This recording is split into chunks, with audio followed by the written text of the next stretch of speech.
During the Void Century, the sea level rose by a full 200 meters. The world was fundamentally transformed as a result. Whereas before there were several large continents, afterwards the world consisted merely of countless islands, while the connecting landmasses were swallowed by the ocean. In this new world of the Third Age, the current story takes place, and we are steering toward its climax. Yet some mysteries about the previous two ages still remain unanswered. So let's take a closer look at them. Months and even years ago, I uploaded a few theories that against the backdrop of recent developments seem more realistic than ever, if you ask me. So I thought it was time to revisit certain parts of them. What's the deal with the Ohara model?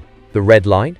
Recently, the Hellfire Serpent? The eyes of Loki? The sun god of the First Age? Or in general, the First Age itself? Questions upon questions, and I've only touched on a few of them questions, for which we still lack clear and definitive answers. But who knows? Perhaps Oda has already hidden enough hints to uncover some of these mysteries. Even before the revelation of the Three Ages, there had been signs that highly relevant events for the larger story took place prior to the Void Century as well, for instance, with the Moon of the Sky People. And now, with the new developments, some of these ideas have gained fresh momentum.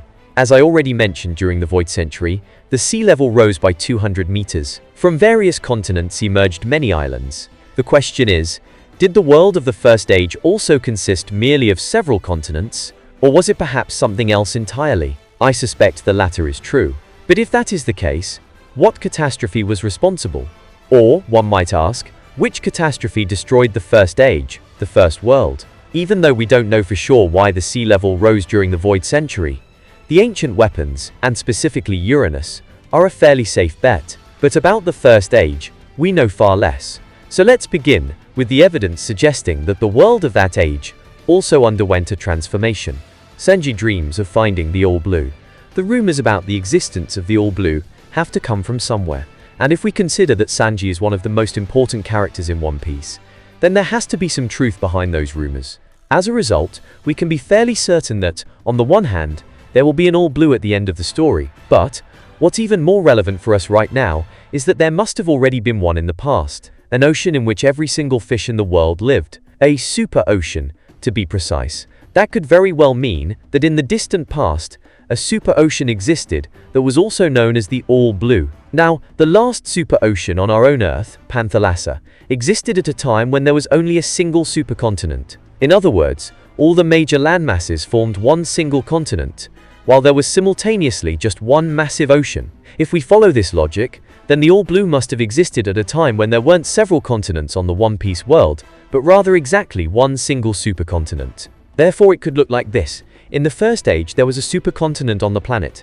Some catastrophe then shattered that continent into many pieces. And by the end of the Second Age, those pieces of land were transformed likely through the ancient weapons into countless islands. Now in the Third Age, the world stands at a turning point. If this trend continues, then almost every part of the world could eventually be flooded, and the Third World would thus also be destroyed.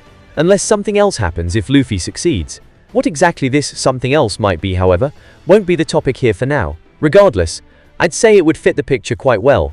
If in the First Age, there had indeed been a single supercontinent alongside a superocean, and that the destruction then carried on step by step from one age to the next. That would explain why the First World ended, and why the Second World ended. And there's another important point we definitely need to take into account. Vegapunk stated that the truth about the Void Century could only be censored so successfully because the world during that time had been flooded by 100 meters.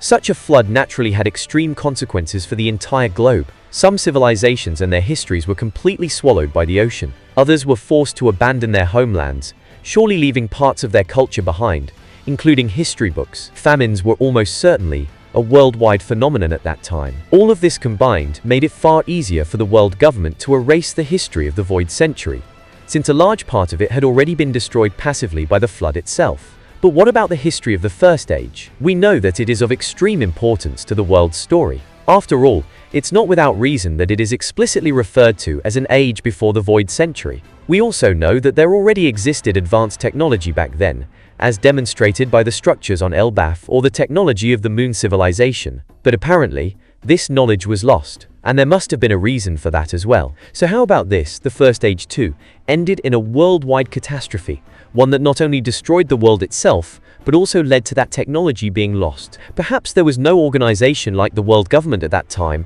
to deliberately censor information, though even that possibility cannot be ruled out.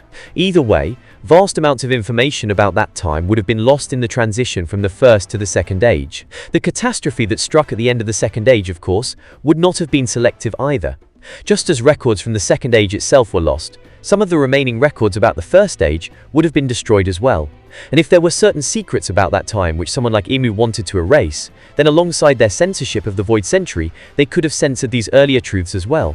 In other words, a catastrophe at the end of the first age could very well explain why we possess so little information about it. And it really is very little information. In fact, we know more about the Void Century than we do about the first age. That doesn't necessarily mean it's easier within the One Piece world to uncover information about the Void Century.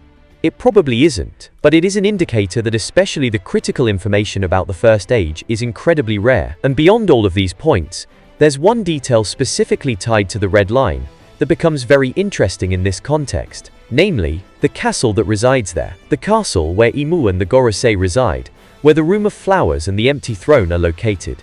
It bears the name Pangaea. Coincidentally, or perhaps not, Pangaea is exactly the name of Earth's last supercontinent. In SBS 91, someone asked Oda whether the castle was deliberately named after the supercontinent, and Oda replied that he had indeed borrowed the name on purpose, though he didn't want to go into further detail about its meaning. In other words, there's more behind the name, he didn't simply choose it at random. So how about this? What if the name is actually a hint toward a former supercontinent in the One Piece world? And who knows, maybe there's even more to it than that. It's also possible that the Red Line itself plays a crucial role in all of this, given that the Pangaea Castle is located right on top of it. If the world of the First Age was destroyed as well, then there must have been some trigger for it. So what if that trigger was the Red Line itself? What if the Red Line was created at the end of the First Age, crashing down onto the planet? The sheer mass of rock would have displaced unimaginable amounts of water, raising sea levels drastically. Not to mention the massive earthquakes that would have made even Whitebeard pale in comparison. But where could the Red Line have suddenly come from? Chapter 2. The Hellfire Serpent and the Red Line. What if I told you that the Red Line was once a living being, and that some historical event, an event of cruelty unlike any other, led to that creature becoming what we now know as the Red Line? Let's take a look at the hymn. In the last two verses before the line, "And they shall never meet again in the First Age," in other words, the part that speaks of the end of the First Age, it says, "The Earth God raged, and with his Hellfire Serpent shrouded the world in death and darkness." Brogy once said that the only thing they could not destroy was the blood-soaked serpent. Now, in the recent Harold Loki Rocks flashback, we've received confirmation that this is indeed a reference to the Red Line. In other words, the giants of Elbaf believe that the Red Line is a blood-soaked serpent. At the very least, they describe it as such. And that's interesting because it is on Elbaf where the hymn is kept, and where there's also an illustration depicting a massive serpent-like being. How perfectly does this fit together when we connect all the pieces? The giants believe that the Red Line is a blood-soaked serpent. The hymn about the First Age states that the Earth God, with his Hellfire Serpent, shrouded the world in death and darkness. The Red Line encircles the entire globe, and as I just explained, it would serve as the perfect explanation for the destruction of the First World. If it came crashing down to Earth, enormous amounts of water would have been displaced, sea levels would have skyrocketed, and catastrophic earthquakes would have ravaged the entire world. In other words, the Red Line would have shrouded the world in death and darkness, just as the hymn says about the Hellfire Serpent. Putting all of this together, I would now go so far as to say that it's not just possible, but even somewhat likely, that the Red Line once was the Hellfire Serpent. The big question then is, how on earth did the Hellfire Serpent become today's Red Line? I find it hard to believe that the serpent was anywhere near as massive as the Red Line is now, and I also doubt that it was made of red stone. So where did all that rock come from? An important part of my earlier theory was the idea that this material came from destroyed, or rather serpent-distorted moons. And with the new information, I consider that possibility more likely than ever, even if the exact number of moons admittedly still comes with a big question mark. We have the Ohara model, which depicts 7 satellites orbiting a larger planet. We don't know for certain whether the planet at the center of the model is actually the One Piece world, or whether those satellites are truly moons, but in my eyes, that is by far the most realistic option. I'll go into more detail about the model in just a moment, including some of the problems that come along with it. But first, what's the problem with the number of moons? Well, on the cover of the hymn we see a celestial body surrounded by 8 satellites, This could very well be a sun that is simply orbited by 8 planets, with the Earth of the One Piece world being just one of those planets. However, if that were the case, I'd have to ask, why? Why would other planets be depicted on this cover? What relevance could other planets possibly have for the story? And what significance could they have for the hymn itself? And that's not even all. This same symbol also appears, albeit in slightly altered form, among allies of the ancient kingdom. It's found in the flag of Alabasta, in the Kozuki clan crest, and even among the Shandorians. So why would other planets be so important that they're repeatedly represented in such a frequently occurring symbol? However, if instead of planets we interpret them as moons, the situation suddenly looks very different. The people of the moon and the people of the crescent are directly mentioned in the hymn. In the first age, the sky people still lived on their moon. The Shandorians, among whom we see one version of this symbol, are descended from that moon. The Kozuki literally have the word moon in their name, which translates roughly as light moon. Other clans from Wano also carry it in their names, for example, the Shimotsuki, which means frost moon. The minks, through their Sulong form, also have a connection to the moon. We even have a character who literally traveled to the moon. So the current moon is obviously at least somewhat relevant to the story. By contrast, other planets haven't really been addressed in the narrative at all. The closest we get are the names of the Gorosei and the ancient weapons, which are named after planets of our solar system. But I'm not entirely sure whether that's meant to directly apply to the One Piece world, or if Oda simply used those names as wordplay to tie important figures to celestial bodies. Beyond all of this, there are still further reasons why it makes more sense for these satellites to be moons rather than planets. For example, introducing new planets, especially inhabited ones, would open up an entirely new storyline, while abandoned or destroyed moons could simply be dealt with in a flashback. There's also the matter of distance. It's far easier to explain space travel between the world and its moons than to explain a journey to some faraway gas giant. And then if we take a closer look at the Ohara model, the celestial body at the center looks very much like a planet, not like the sun. In other words, either it's a planet orbited by moons, or it's a planet orbited by other planets. But if it's orbited by planets, the model would actually be incorrect, assuming the One Piece world follows even loosely the same physical rules as ours. That doesn't rule out the possibility entirely, but it certainly doesn't make it much more likely either. So let's say these satellites really are moons. Then why are there 7 moons depicted on the Ohara model, while in all the other symbols we usually see 8 satellites? Well, one of the more common versions of the symbol shows a sun in the center, surrounded by 8 satellites. You might say that in that case planets make more sense, since planets orbit the sun. But as I already mentioned, why bring other planets into the picture? What relevance would they have? Aside from that, however, there's another possible interpretation, one that I personally find quite intriguing. If we assume that the Earth of the One Piece world is at the center of the Ohara model and is orbited by 7 moons, couldn't we simply add them up to arrive at the 8 satellites that are shown orbiting the sun? The Earth orbits the sun,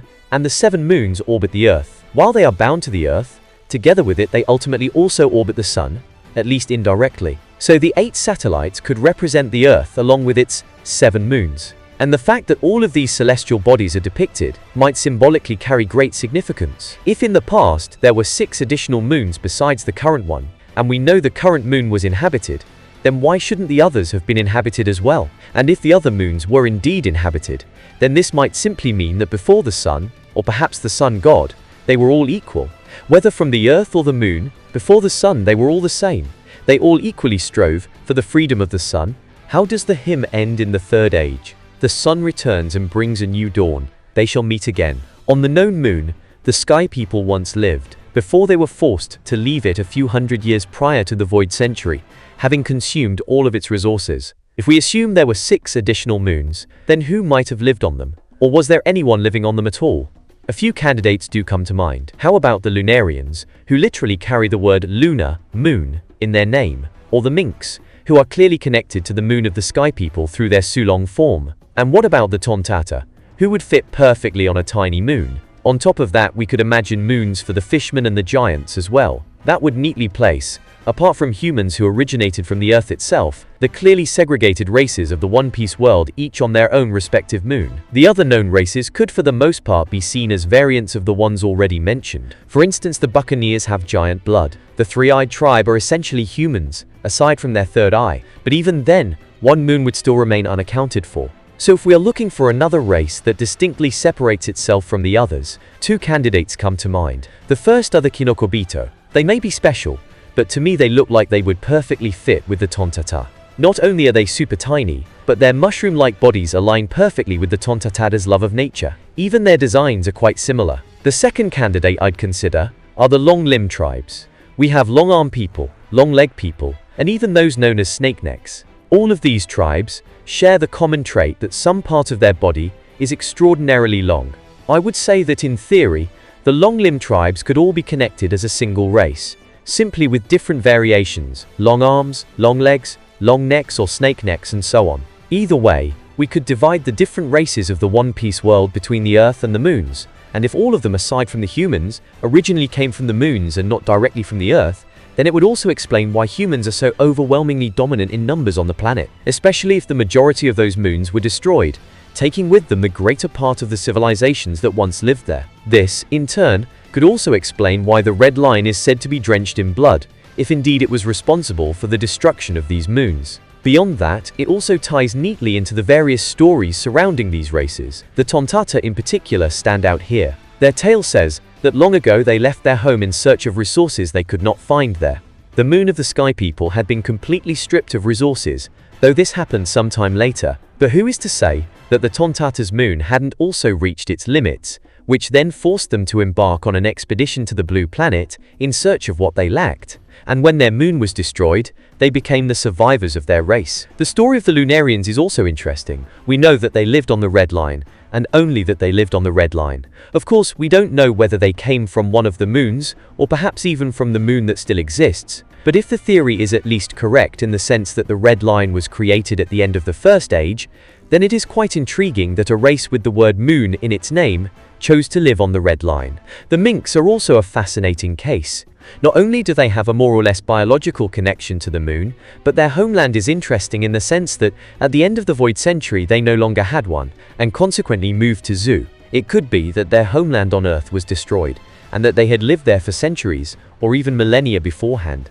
But regardless, I find it interesting that we have no indication that they lived in a specific place millennia earlier. That leaves open the possibility that they originated from a moon, and based on their abilities I consider that super plausible. If they did come from a moon, their Sulong form would make perfect sense. Whenever they encountered the moon of the Sky People, or perhaps other moons as well, they gained the ability to transform, perhaps a biological development to defend themselves. We know that the fishmen already lived on their island before the Void Century, however we do not know how long before that. It is entirely possible that they only moved there at the end of the First Age. And the same applies to the Giants and Elbaf. There is that one laboratory on Elbaf that was built 3,000 years ago. However, we do not know if the Giants built it. In fact, the one clue we have in this regard actually suggests otherwise. Ripley said that it had always been there, and that even the Giants themselves do not know the origin of the facility. In other words, the Giants have no records of when this laboratory was built, almost as if it had already been there when the Giants first came to Elbaf. But to put the whole thing into a timeline, my assumption is that the First Age ended in Year Zero, not only because Year Zero in itself would be a fitting point, but also because the calendar is called the Kaienreki, which translates to something like Calendar of the Sea Circle. Sea Circle fits perfectly with both the Grand Line and the Red Line. So if the Red Line was created at the end of the First Age, and with it perhaps also the Grand Line, then it would make sense to set Year Zero of a worldwide calendar to that point. In that case, the laboratory would have been built around 1,500 years before the end of the First Age. And why not? If I had to guess what the facility was used for, one very exciting possibility comes to mind. What if the original devil fruit research began in that place, and ultimately the devil fruits were created from there? In a vacuum, that might sound like just an interesting idea, but not much more. But is that really the case?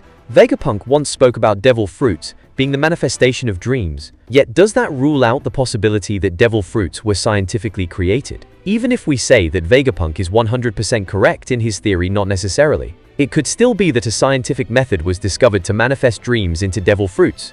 If devil fruits were created, I would argue that this must have taken place during the First Age, which fits the timeline of that ancient facility. Of course, just because it fits, doesn't mean that this particular facility had to be the one responsible, right? Aside from it being the only research facility we know of from that time, is there anything else pointing toward it? Well, yes. There's the fact that Lilith is now in that facility, and she is the expert when it comes to devil fruit research. If Oda wants to push this topic forward, the place where the very first devil fruits were created would be the perfect stage for it, wouldn't it? Beyond that, the location of the laboratory is incredibly intriguing. El-Basbaf, the treasure tree Adam. If devil fruits grew anywhere, I can't think of a better candidate in the entire One Piece world than the Adam tree. The Sunlight Tree Eve might be a strong runner-up, but the Adam tree has the advantage of literally being named after a treasure. If the treasures of the seas, the devil fruits, were to have grown within it, then the name fits perfectly. And if they grew there, doesn't it make sense that a laboratory might have been built to scientifically create them there as well? But I plan to go deeper into the devil fruit topic in another video. You can treat this one here as part 1, and sometime soon there should be a part 2 dedicated entirely to devil fruits. For now, let's return to the red line and the moons. Let's assume for a moment that this theory is correct. What exactly would have happened at the end of the First Age? Chapter 4. The worst event in world history. It would have been the single most devastating event ever recorded in the history of the One Piece world. The catastrophe at the end of the Void Century might have been equally terrible, but if this theory holds true, then the destruction during the First Age would have been even greater. 6 moons wiped out, and then the chain of devastation that followed on Earth itself. The Hellfire Serpent one day would have risen into the sky like a celestial dragon, an act carried out under the command of the Earth God. This serpent somehow grew large enough to consume moon after moon. Perhaps it began with the Tontatas moon and continued on, one after the other, until 6 of the 7 moons were destroyed. For some reason, however, it stopped before the last, or else it was stopped killed. The twisted stone may have overtaken its body, leaving behind nothing but what we now know as the Red Line. But what could have been capable of killing such a beast? How about Nika? That would be a fitting explanation for how both the Hellfire Serpent and the First Sun God perished. They killed one another. The serpent fell where the Red Line now stretches, while Nika perhaps descended into the underworld of Elbaf. After all, it is said that the sun died in that place. And if Nika truly perished there, then suddenly the existence of that gigantic sword would make perfect sense. It could very well be the sword with which Nika struck down the Hellfire Serpent. That, at the very least, would explain why the sword is so gigantic. And there's another detail that fits into this picture actually, more than just one. First, we have the worship of Nika on Elbaf. But beyond that, we also have Loki, and more specifically, his serpent eyes. Those truly are the eyes of the Hellfire Serpent. Wouldn't it be fascinating that of all people, it was a prince of Elbaf who inherited them? A person who aspires to become the sun god. A person who simultaneously harbors the desire to destroy the world, just as the original Hellfire Serpent once did. And someone who, according to the tale, was cast into the underworld at birth, the very place where Nika is theorized to have died. Now, maybe you're thinking that all of this ties together rather neatly, but then ask yourself, why? On the Ohara model, if we return to that once again, are the moons depicted alongside the Red Line? If the Red Line only came into existence after the Hellfire Serpent devoured the moons and transformed? That's a crucial point, and one that brings us full circle to the beginning of this video. Information about the First Age is exceedingly rare. It's one thing for a group like the Scholars of Ohara to have discovered that there were once 7 moons instead of just 1. But it's another matter entirely to learn that a monstrous entity devoured them, and in doing so became the Red Line. How would they know that? Well, they could have uncovered ancient records that explicitly mention the existence of 7 moons. Or perhaps they unearthed drawings from antiquity that depicted them in the sky. But what, realistically, could they have found about the absence of the Red Line? Think about it. A document written before the Red Line existed stating, "There is no Red Line." Why would anyone have written such a thing? And after the Red Line's formation, the people of that era would have been far more concerned with the cataclysm it caused than with documenting what was lost. If anything, the Scholars of Ohara must have found something far more significant, perhaps a globe of the ancient world, an atlas, or some other artifact that showed a world consisting of a single supercontinent and a single superocean, with no red line dividing them. However, considering that the world didn't even know the sea level had risen by 200 meters during the Void Century, I doubt there are many accurate records of the world from the First Age. Either those records were destroyed by the cataclysm, or they were censored by the world government. Mentions of multiple moons may be one thing, but evidence of a world that was geographically completely different would raise uncomfortable questions for the world government. And besides, did the Ohara model ever really have the option, or realistically the capability, of showing us the First Age with 100% accuracy? In theory, yes, but in practice, if that model had truly depicted the ancient world, it would have already revealed one of the greatest mysteries in all of One Piece. Instead, what we were shown is much more enigmatic, a mysterious model displaying celestial bodies orbiting around a planet, a model that makes us question, is it even accurate? What exactly are these celestial objects meant to represent, and how much of it can we actually trust? The best part is, Even if the model is partially incorrect, it ultimately doesn't matter that much. After all, it was merely one small part of the scholars' broader research as they attempted to uncover the true history. That model wasn't even the centerpiece of their work. It wasn't specifically referenced, only briefly seen in the background. All in all, I'd say it doesn't really stand as a strong argument against the theory, once you look at things in more detail. So, could the Hellfire Serpent truly have become the Red Line after devouring 6 of the moons? If that's the case, then the serpent must have once ascended into the heavens. And when you think about it, serpents and dragons have often been closely connected in myth. So is it really just a coincidence that the celestial dragons are called celestial dragons? Or did they perhaps take their name from that very sky serpent, the celestial dragon that devoured the moons whose remains they now live upon? And is that why they chose a symbol they call the hoof of the soaring dragon? What do you think?